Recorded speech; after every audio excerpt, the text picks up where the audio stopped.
This Week with David Brinkley. Now, from our Washington headquarters, here's David Brinkley.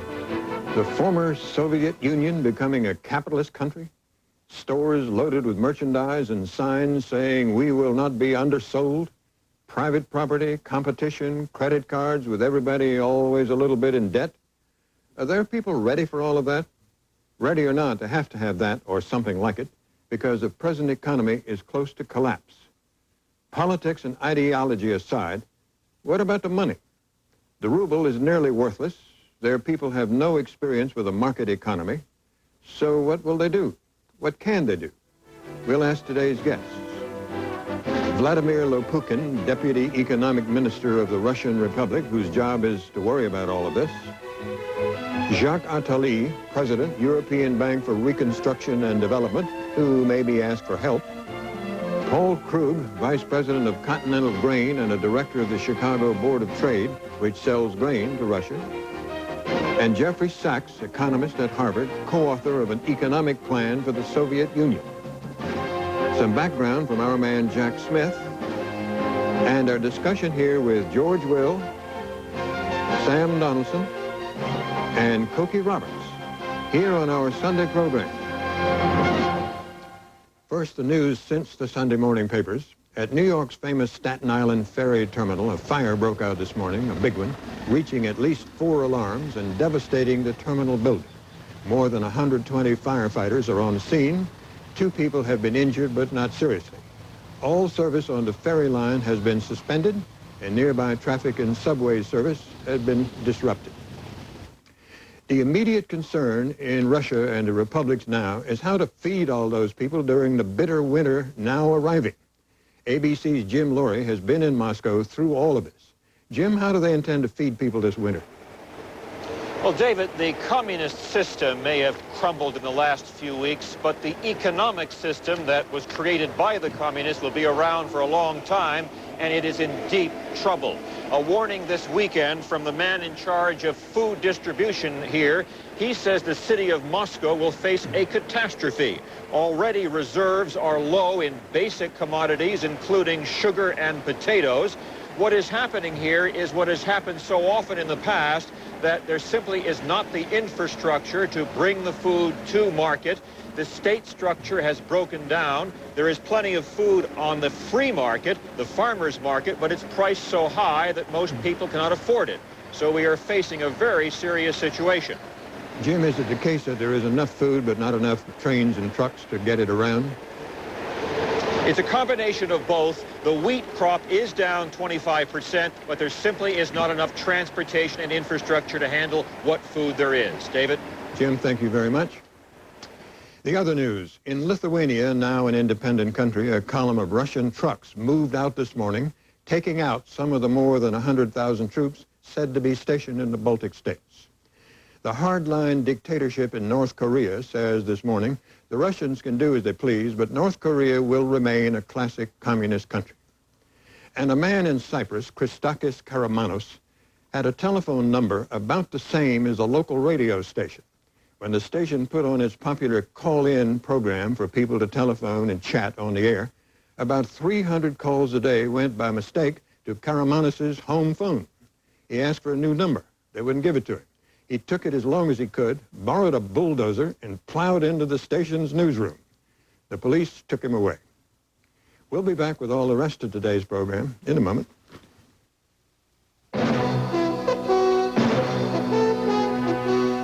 This Week with David Brinkley. Brought to you by GE. Many hard questions, but there's one easy one. It's this. How long will the new order last if people continue to work, take their money to the stores, and find there's nothing to buy? The answer is easy. It won't last long. In the previous regime, people expected little or nothing, and that's about what they got. But the new regime, the new leadership, promises change, improvement, a new order, a new economy, and now they have to produce. Before we explore this further, here's some background information from Jack Smith. Jack? David, the Russian ruble, which not many years ago bought $1's worth of goods, this week had dropped to 3 cents. its value continuing to plummet as the Soviet parliament, in a stormy debate, dissolved the central government and turned over power to a transition government controlled by the republics. Afterwards, in an extraordinary joint appearance on an ABC News national town meeting, Boris Yeltsin called the 74-year experiment with communism a tragedy, and Mikhail Gorbachev declared it had been a failure.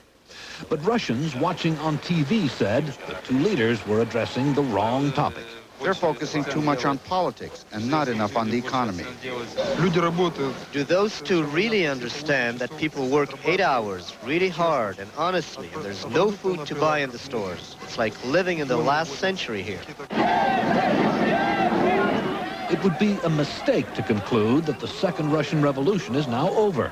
In fact, weakening central government in the Soviet Union is expected to accelerate the country's slide toward economic and ethnic strife. I think we're in for very, very rocky times, and we should be very careful to jump to the conclusion that it has to have a good outcome. This week in Moldavia, for instance, the nearly 1 million ethnic Russians who live there began blocking rail traffic into the republic because they don't want to be part of an independent Moldavia. There could be violence.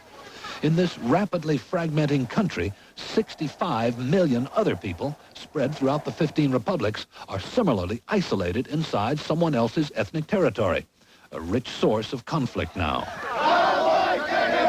A low-level war is already being fought in the south between Muslim Azerbaijanis and Christian Armenians.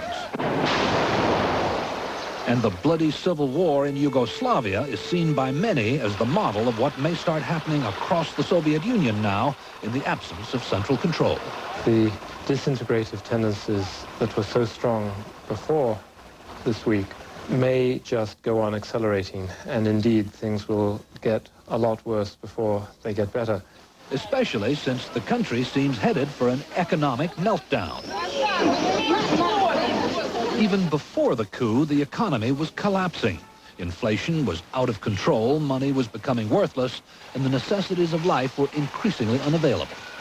Could it get worse? You bet. Since what is made in one part of the Soviet Union relies on material from another part, political disintegration threatens to bring the whole economy to a standstill by starting fights between the 15 republics over resources. Listen to Boris Yeltsin as he was questioned by Peter Jennings during this week's town meeting. Mr. Yeltsin, are you saying that the Russian Republic, if there is a serious winter ahead, will take care of itself, and that the other republics will have to take care of themselves?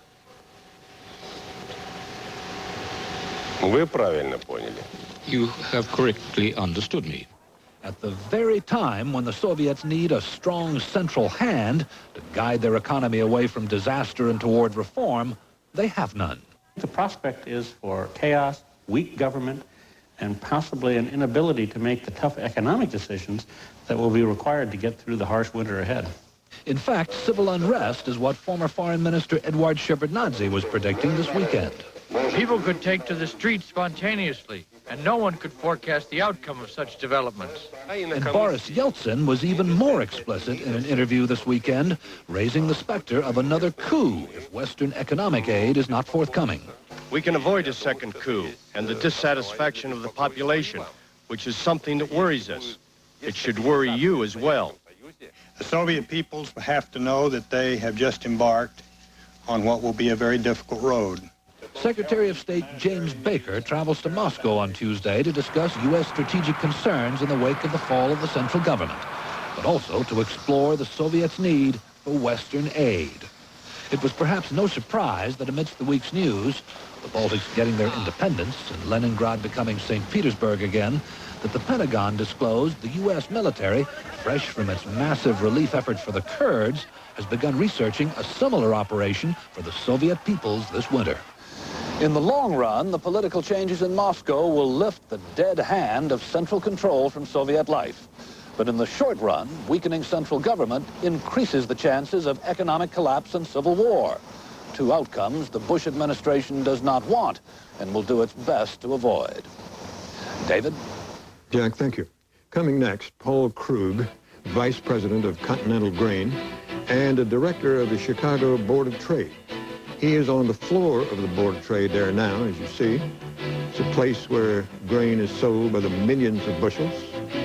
Much of it in the past has been sold to the Soviet Union by way of Moscow. We'll hear from him in a moment. In Belgium, who need organ transplants, get them, while in America, people wait and wait. On the American Agenda on ABC's World News Tonight. A year ago, America... Mr. Krug in Chicago at the Grain Exchange, thank you for coming in. Morning, David. We're pleased to have you with us. Here in the studio are George Will and Sam Donaldson, both of ABC News. Now, in keeping with our habit of going to the experts, we've come to you for some information about the grain trade with the Soviet Union in the future. How does it look to you? What's going to happen? Well, David, in the past, for the past 20 years, the Soviet Union has been an excellent and important grain customer for the United States. It's been important for the trade, and it's been very important for the U.S. farmer. During this period, they've been essentially a cash buyer and paying for everything up front. Over the recent past, the change in the Soviet economy pushed them towards using credits. Initially, the financial community was very willing in the main to provide those credits. Recent events, as has been pointed out on the broadcast already, have brought the willingness of the financial institutions to provide these credits to a halt. At the present time, there really seems to be a stalemate with regard to the ability to finance the grain that the Soviet Union needs and that the world stands ready and that the United States farmer stands ready to provide. Even when the U.S. government is offering guarantees? Well, the guarantees are not 100%, David. 98, is that it? 98% of the principal is guaranteed and 4.5% of the interest. But the political climate is such that the institutions that are in a position of having to offer these credits don't really know who they're dealing with and whether the institution they're dealing with is going to be around to honor the balance of those credits in the future. We in the United States certainly preach, if we don't always practice, free markets. Would not the free market ethic and the free market prudence say if banks are reluctant, maybe we all ought to be reluctant? Why are the banks so reluctant to go into this deal? Well, as I said, I think the banks are reluctant because of the necessity to be responsible to their shareholders, that the credits will be lived up to. I think that from a political point of view, it seems to me that United States policy ought to be focusing on what our longer-term concerns are and be able to step into the breach and provide the credits that are necessary to break the logjam. There are two subjects at issue here. One is the dependence of the American farmers on this market, and the other is the dependence of what could be a starving population in the coming winter on American grain. Deal with both of those. Tell us, first of all, how dependent, how important is this to America's farmers? And second, what are the real prospects for calamity with regard to famine in the Soviet Union this winter? Well, with regard to the American farmer and how important the trade is, the Soviet Union really is a very large customer for the United States. If credit were not a problem, I would anticipate that the Soviet Union would be willing to buy 40 million tons, import 40 million tons this year, which the United States farmer would be a substantial participant in. With regard to the Soviet Union, we don't know at this point how good a crop they really have, although we are fairly confident that the growing conditions this year have been poor and that they will have one of their worst crops on record. This is in contrast to last year when they had one of the best crops on record. Despite the crop that they had last year, they still had problems, still had to come to the world market and buy grain. So with the collapsing infrastructure and with the reduction in their own crops that we are evidencing themselves now, it's pretty clear that the Russians are desperate to buy more grain from the world and from the United States. Sam, let me interrupt briefly before your question. The noise you hear in the background behind Mr. Krug are automatic machines taking orders that come in all day, every day, around the clock. Now, Sam? Well, all right, let's talk about an order from what used to be the Soviet Union. Who do you sell to now? Do you sell to the Russian Republic? Do you sell to Armenia? Who is your customer? Well, that's a good question. Thanks. In the past, Export Club has been, which is regarded in the world as a first-class organization and a very professional group of people, have done an excellent job of buying grain for the Soviet Union. It would be a shame to see this bureaucracy, this institution, disappear in this political upheaval that's occurring. Let me just stop you right there, Mr. Krug. Am I correct in that you have not in the past actually sold to the Soviet Union? You sell to a middleman. No, Sam, that's not correct. We have been selling to the Soviet Union and principally to through the medium of Export Club. Well, the reason I ask is you say in the past there's been principally cash, but now, of course, that's gone by the board. How have you gotten your money? How has the ruble been converted in the past? The Russians in the past, when they were paying cash, were paying in dollars. All right, so now they're not going to be able to pay in dollars. They're not going to be able to pay in anything. If the banks don't extend credit, are you telling us that, in fact, grain sales come to a halt? Under the current situation, grain sales will probably come to a halt for a time. I believe that we will see the necessity of humanitarian aid come on the scene, and I think that who would pay for probably that? Who would pay for that? Governments around the world. George, you're going to have a minute. Mr. Krug, forgive me for asking a simple-minded question, but the Soviet Union may lack a currency that's worth very much more than the paper it's printed on, but they do have gold and oil. They have commodities. Why can that not be a sufficient basis for trade? Well, I think it can be, George. I think that the breakdown in the infrastructure of the economy in the Soviet Union that exists right now is one where we see the coal mines have been reduced production, where the oil fields have reduced production, and although I haven't seen it, we're probably seeing the same thing in the gold mines. I think on a temporary basis, their ability to earn foreign exchange from their natural resources has probably been curtailed somewhat. Mr. Krug. Yeah. I'm sorry to interrupt you. Time is very short. Let me just ask you, do you have orders at the moment? Give us some time frame. Here we are in the end of the first week in September. When do you think more grain will be shipped to Russia, to the former Soviet Union? Well, we are currently filling orders on old shipments right now. We have boats that will be actually loading for the Soviet Union next week. You've already been paid for that? And the credits have been arranged for that. They'll be paid for as we load the boats. So when is the point where either you're going to have some financial arrangement that extends your ability to sell, or you're not going to sell anymore? The Russian contacts that we have say that they need the grain, they need more grain now, and that they are willing and prepared to buy the grain now if they can get the credits. In order to have a smooth supply of this grain reach the Russian people over the whole course of the coming winter, those shipments should start pretty soon. Mr. Krug, thank you. Thanks very much for educating us on some obscure points of world trade here. Pleasure to have you with us. It's been good to be here. Thank you. Coming next from Paris, Jacques Attali, President of the European Bank for Reconstruction and Development. In a moment. Very pleased to have you. You were President of the European Bank for Reconstruction and Development. I believe it was your bank that invited Mr. Gorbachev to the London economic meeting in, what, July, was it? Did you invite him there? I invited him to come to London, not to the summit. It was up to Mr. Major to invite him to London, yes, to the I understand. summit. Now, tell us your thoughts on what we in the West, you in the West, should do for or to the Soviet Union at this point. What should we do? Send them a lot of money?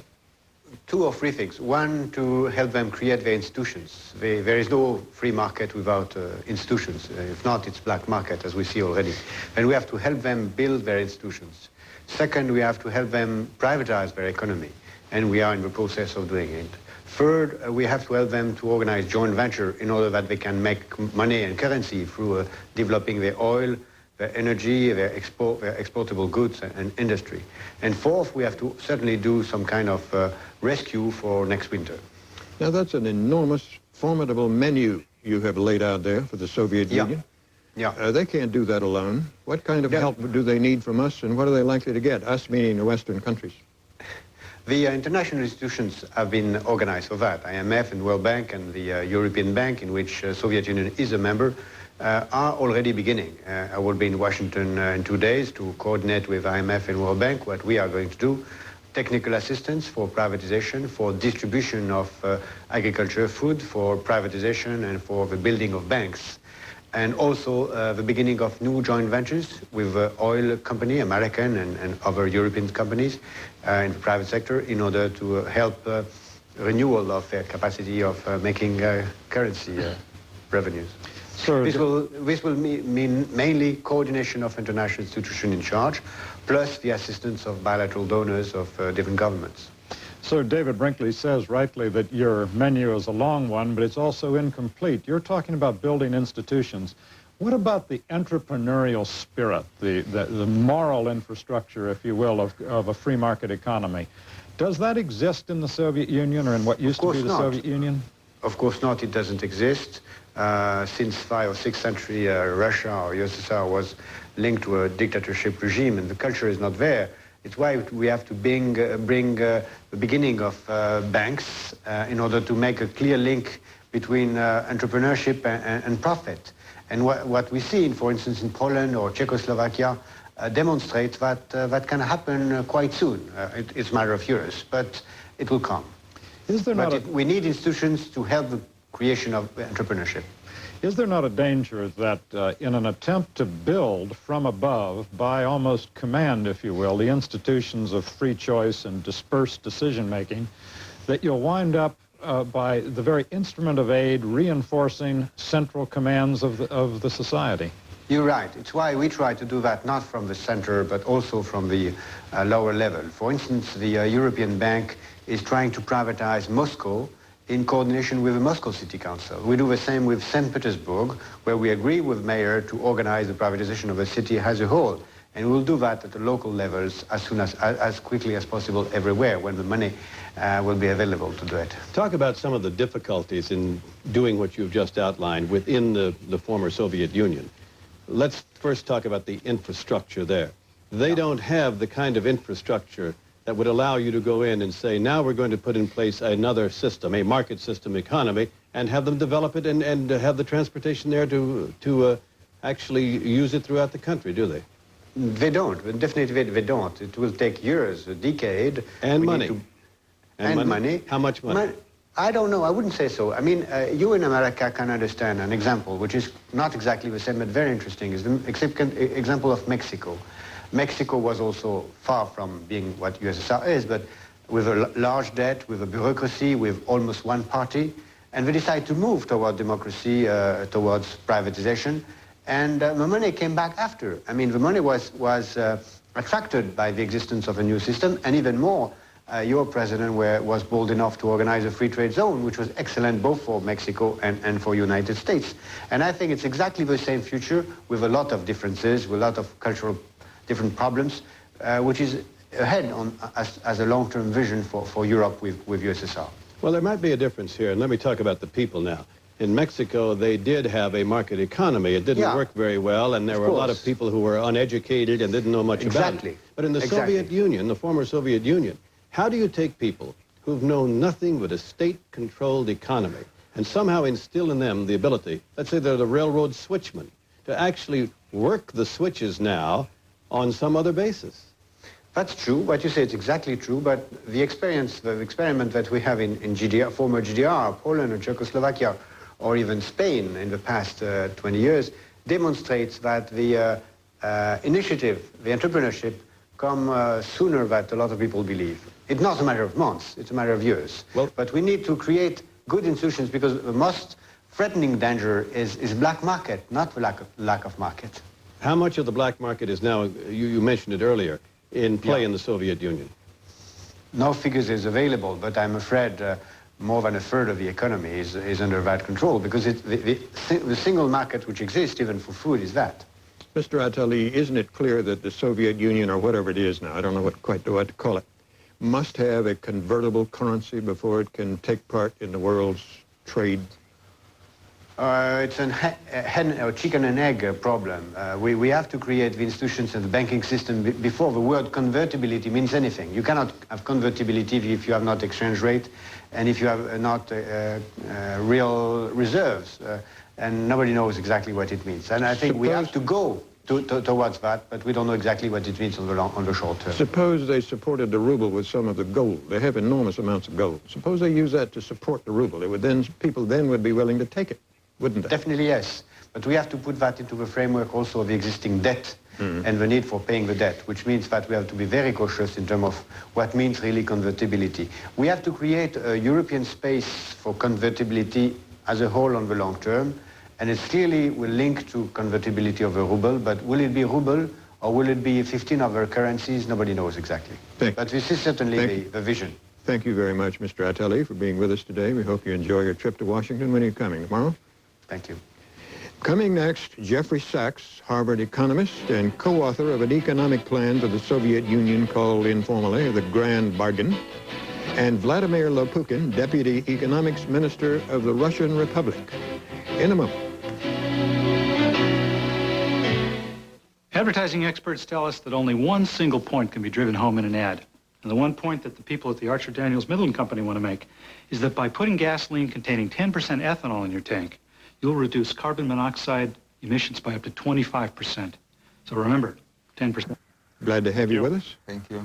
Now, Mr. Sachs, you and Graham Allison at Harvard worked out a plan for economic reform in the Soviet Union, and it came to be called the Grand, what do you call it, Grand Bargain? Yeah, the Grand Bargain. How does it look today?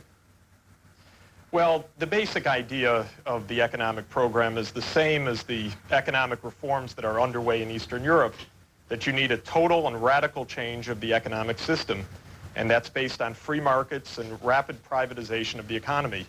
Those principles still stand today without question, and as we were stressing, just as in Eastern Europe, such reforms require outside assistance to help make it possible.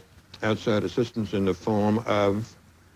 In the form of technical help, in the form of financial help, in the form of food in the near term, in the form of investment funds, many different sorts of help, just as Eastern Europe, countries like Poland, Hungary, and Czechoslovakia, are now getting many different kinds of help for their transformation to be successful. Mr. Lopukin, at your country, what do you think about this? I just can only agree with Mr. Sachs, because the main ideas and the great desire of Russia is to come as quickly as possible to the normal market economy.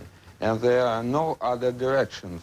Maybe we have one additional point, the demilitarization of our economy, because it can help us to have more additional resources to reconstructing of our economy. Did you say militarization? What did you say? Demilitarization. Of course I say that a very important point for our economy is to conversion of the military plants. So we want them to produce more social goods, and that is a very important point. Demilitarization. Additional point. George? Yes, of course. Mr. Lopukin, the institutions of capitalism and of a market presuppose a kind of moral understanding on the part of the people who will operate them that profits, private profits, are a good thing, and therefore social inequalities are inevitable.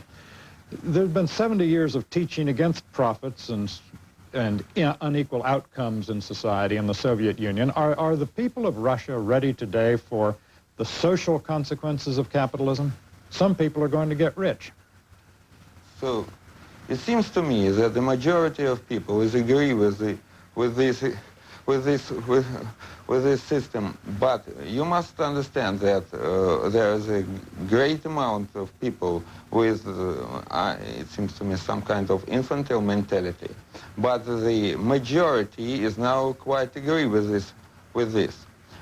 And that is why it seems to me that now the situation is very complicated, because now when democracy forces come to the power, the people have very great expectations that immediately everything became better. But of course we have a very heavy heritage, and it is and that is why everything go down now. So it seems to me that now we need several types of the help. Maybe the heritage, the emergency help for for this winter will be very important for us. And besides this, because we want to make an economic reform, we need a technical help to concretize our scenarios to the real program of transformation our economy to the market type. Professor Sachs, the political task of climbing down from a subsidy society is considerable. Let's take the one example we keep hearing, anecdotal example, that the price of bread is still so subsidized in the Soviet Union, it is cheaper for farmers to feed bread to their pigs than to feed raw grain. How can you get what you've described as radical and rapid social change in a society that after 6 years of so-called perestroika is still so irrationally subsidized? Well, the 6 years of perestroika was still under the communist regime, and communist reform has never worked anywhere. And now you have a democracy in Russia, and you have the trust of the people, and it's possible to do great things in these circumstances. We have the case in Poland, for example, where in 1989, when Solidarity finally took power from the communists, they were able to carry out a radical transformation from a situation that was equally chaotic, with a hyperinflation, with massive shortages, with a downward spiral of the economy. And that reform did put the goods back in the shops, and it kept the food on the table. And so I think we can see that now that you have political legitimacy here, there is a chance to move. But it's still incredibly complex, and I think there is only a very short space of time in which it will be possible to carry out the reforms. Professor Sachs, who's going to do this? Mr. Yavlinsky is head of what, a committee that is part of the Kremlin planning power, but is it going to have power over the republics? I guess the answer is no, so how is this done? In 15 separate ways? I think the core of this country clearly is Russia, and another great part is the Ukraine. And I think that you'll see the central reforms having to go forward in the Russian government and in the Ukrainian government. And the Baltics, I believe, will have a clear leap ahead with a lot of help from the Scandinavian countries. And that takes the case of about 85 or 90% of the overall economy of the Soviet Union. So remember, while there are 15 republics, there are really only 2 large ones that are of great economic significance, Russia and the Ukraine. They can move forward now with the independent but coordinated economic programs of reform. Well, but I have to, excuse me, I wanted to stress that this is enormously complex, and Eastern Europe had the help of the international community, of the International Monetary Fund, of the World Bank. And because of delays and so forth, we haven't even had the IMF and the World Bank present here yet, despite the fact that it was clear that economic catastrophe is on the way. And I think that it's absolutely urgent now to get the advice in place so that a real economic reform program can get started. Okay, but your Russian colleague just a moment ago talked about some elements of infantile thinking, as he put it, still existing there. What's your assessment as to whether they get it now? Have they got it? Are they ready to go? I've seen in many countries in crisis the possibility of putting in radical change which does the job of getting the goods back in the shops and getting the chaos ended, even when there's no clear understanding of the precise measures. Because after all, what's most needed right now on the side of Russia? It's to let go. It's to stop all the controls. It's simply to remove the controls on trade. Excuse me, but that was to remove the controls on trade. But excuse me, Professor Sachs, but that's my question, and both of you have a crack at it. Are they ready to do it? Mentally, are they prepared to do that? I think it's possible, but it's not sure. And generally, where this is done all over the world, it's done with outside help and outside technical assistance. And I think what's missing here right now is that outside encouragement and financial support that really makes it possible to take these steps, both in an economic sense and also with the confidence that's needed to make them work socially. Mr. Lokukin, wait a minute. Hold on a second. I want to ask you a question. The winter is coming. The crop crops in the Soviet Union this year are going to be short. The United States has promised to send you whatever food you want. Can you distribute it? Can you get it around the country to people who need it? Yes, it seems to me that it is a very complicated question, of course, but we work out now very hard at a special program to do this quite well in a normal way. Thank you. Thank you, Mr. Lupukin. Thank you, Professor Sachs. Thank you both for being with us. Pleasure to have you here. Thank you. Thank you. Coming next, our discussion here among ourselves, and how it'll go, I have no idea. And joining us will be Cokie Roberts of ABC News in a moment. Confirmed by the U.S. Senate, advise and consent, they call it. In hearings on him, his nomination will begin this coming Tuesday. Beginning with you, George, are they going to confirm him? Yes. Any further? Yes. That settles that. You have another subject, David, you want to discuss? Well, yes, I have some more. What do you think, Cokie? I think they'll confirm him, and the only question really is whether the blacks in the South are in any way beginning to turn against him. Is there some evidence they are? Well, there apparently is some polling evidence that that's beginning to happen, that as the leaders of the black groups get out their message, that you're beginning to get some followers listening to them. And that's what happened to Robert Bork. What you have with Robert Bork was a bunch of Southern Democrats who had just been elected in 1986, who had been elected by the black vote and the women's vote, deciding that they were going to vote against Bork because women and blacks didn't like him. Now you have Southerners not sure where the blacks are, and this same group is all up for re-election in 1992, the same group of people who were elected in 86, and that is the only question in my mind. Well, if I were Clarence Thomas listening to that, I'd be pretty worried. I don't think so, because so far the blacks have been breaking pretty much evenly for him, or a majority for him. I disagree, David. I think listening to Cokie, Clarence Thomas ought to be pretty satisfied. But it's interesting, Cokie, you're talking about it in terms of politics, and I guess you're right. He's going to be confirmed because of the reasons you've been discussing. But ought he to be confirmed? Here is a man... What's your answer? Well, I don't know. Here is a man who apparently has not quite settled down enough to really know what side of all the fences he wants to be on. Well, he's been on so many of them. How many Supreme Court justices have? Well, it depends on what age they've been nominated. 43, well, Douglas was 39, but he'd already settled down then. Had Hugo Black settled down? No, Hugo Black had settled down.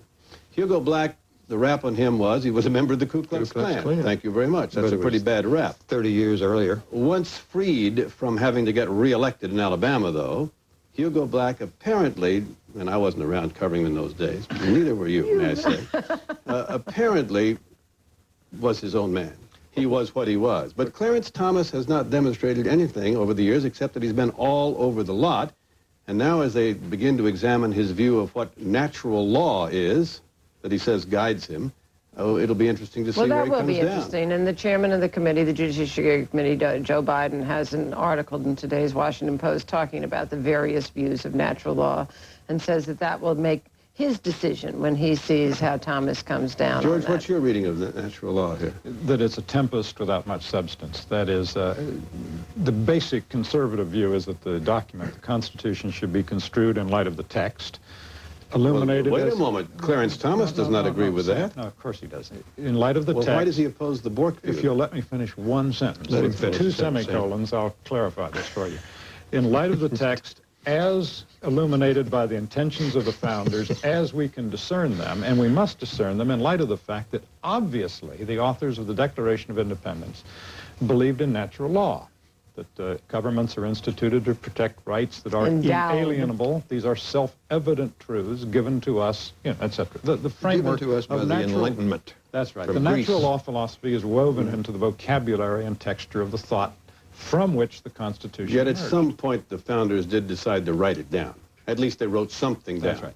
But George Bork quite clearly believed that there was a literal interpretation of the Constitution. If he couldn't find it enumerated in the Constitution, he believed that it was the rights of legislators and not judges to discover something else. And Judge Thomas has already clearly said on record he doesn't agree with that. The worry for both liberals and conservatives is that a belief in natural law will license a kind of unguided discretion and judicial activism. I don't believe that's the case, because a belief in natural law in no way logically entails a belief that judges have a right to override. Well, the problem, though, is that it's been used to justify things on all sides of all issues. But which natural law, Cokie, do you adhere to? I mean, that's what I'm saying, is that you can take a look at natural law as a concept and say, what's my natural law? What's your natural law? And it has been used for too many... When Clarence Thomas was nominated for the appeals bench, he was 42 then, not 43, he was very honest. He said during his confirmation hearings, I have not yet developed a constitutional philosophy. I wonder if he's developed one yet. And should we put him on the court and say, now that you're a justice, let's see if you can develop a philosophy? It could be very interesting. That'll be on-the-job training. How many votes will there be against him in the Senate committee, Judiciary Committee? Anybody care against? Who'd vote against him? Howard Metzenbaum has already announced he's opposed to him. Alan Cranston, California, is opposed to him. And I bet Teddy Kennedy. Two of our favorite senators, I guess. Well, you know, if you look at these ads, now let me just say something a moment about these attack ads that Mr. Brown and Mr. L. Brent Bozell III, I believe, has instituted against not Judge Thomas, instituted against three members of the committee, right. They're despicable, and maybe they'll backfire. But if you're a member of the committee and you're attacked like that, they haven't even been shown except by us. These are ads that have gotten complete currency from the news media. Can I say something about these ads? They're despicable, and we should object to this lowering and coarsening of political discourse in this country. Semicolon, however. However.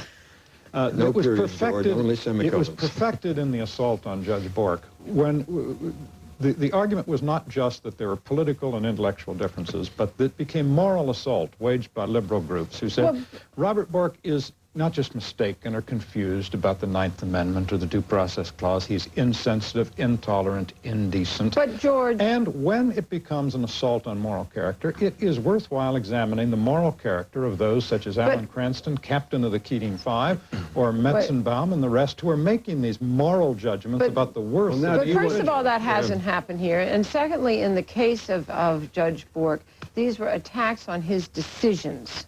And they were not on his character. It did become very much an attack on his character. They accused him of cheating? No, they didn't. They accused him of being an insensitive, intolerant, indecent, semi-racist man. The hearings begin on Tuesday, and we will return to this subject after we have heard some of what is said in the hearings. In the meantime, about 1 million Russians are migrating or planning to migrate to Israel. The Israelis say, and probably rightly, that they cannot afford to house them, take care of them, put them to work without some outside help. They are asking the United States for a loan guarantee of $10 billion, and they want it now or soon. President Bush says, well, maybe, but wait 4 months, because if we give you money now, you will fill up the West Bank with refugees, antagonize the Arabs, and there will go the peace conference we've been trying to organize. What should we do about that, George? Well, we should do what the Israelis are asking. We launched one of the largest military operations in American history to sort out Kuwaiti feudalism from Saddam Hussein's aggression and all the rest. Here we have the only democracy in the region is trying to assimilate people in desperate need. And for us to hold up on that for the sheer purpose of making the Bush administration an ally of the Arabs in their negotiating ploy, to wring from the Israelis a concession that should not be run probably at all, least of all in advance of the peace conference regarding the disposition of the West Bank, is bad negotiations and bad politics. Now that sounds so reasonable, George. But you've left out just 2 or 3 facts. May I supply them? Give us 3. Israel continues to build settlements on the West Bank. This government has declared that to be an obstacle of peace. It is considered illegal in many quarters. It violates certainly the Camp David Accords, the spirit of the second framework. Israel continues to do it. In the face of efforts to promote a peace conference, Israel continues to rub the U.S. nose in this fact. Then turns around and says, but we need the $10 billion now. President Bush is not saying no. He's saying wait till we get the conference underway, wait till we get to the table, and we can satisfy you. But what and about the Israel, let me just add one thing. And Make it Israel is only one, our time is short. Well, what Israel is saying now is, to heck with you. I'm polite only because it's a Sunday morning. President Bush, we will go to the Congress and do what we've always done. We will override U.S. administrations because we have the power. Well, they may or may not have the power this time around. I think that they probably do in the House. I'm not quite sure that they have enough in the Senate, and the chairman of the appropriate subcommittee in the Senate says he's willing to go along with the president on this. But it seems to me that when the United States has had as its policy for years now that trade with the Soviet Union is dependent on immigration from the Soviet Union, and then we say, and we don't want these people coming here, we want them to go to Israel, how can we then not help Israel house those people? Can't answer the question. About 4 months. Time is up. Thank you all very much. We'll be back a week from now, and in the meantime, we'll be back to raise an old question. Are you now or have you ever been a member of the Communist Party? In the Soviet Union, or whatever we're calling it now. In the space of about 2 weeks, communism has gone from being a state religion to a despised relic of the past, with some former party members denying they ever were members. Will they have what we had in this country in the 1950s, a Senator Joe McCarthy witch hunt, hauling people in and asking, are you now or have you ever been a member of the Communist Party? Every map of the world is now inaccurate and obsolete. Leningrad is St. Petersburg. Latvia, Lithuania, and Estonia are separate, independent countries. As for the rest of the Soviet Union, if there still is one, nobody knows now what is in it and what is not. Both Rand and McNally have work to do. And finally, Soviet astronauts have been in orbit in the spacecraft Mir, knowing nothing but what the ground control told them, no newspapers delivered in the morning, no television or radio news. And so it is interesting to imagine the scene when they return to Earth, step out, shake hands, and say, comrade, bring me up to date. What's happened? For all of us here at ABC News, until next week, thank you.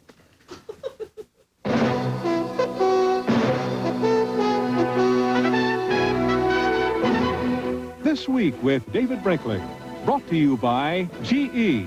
From aircraft engines to apply...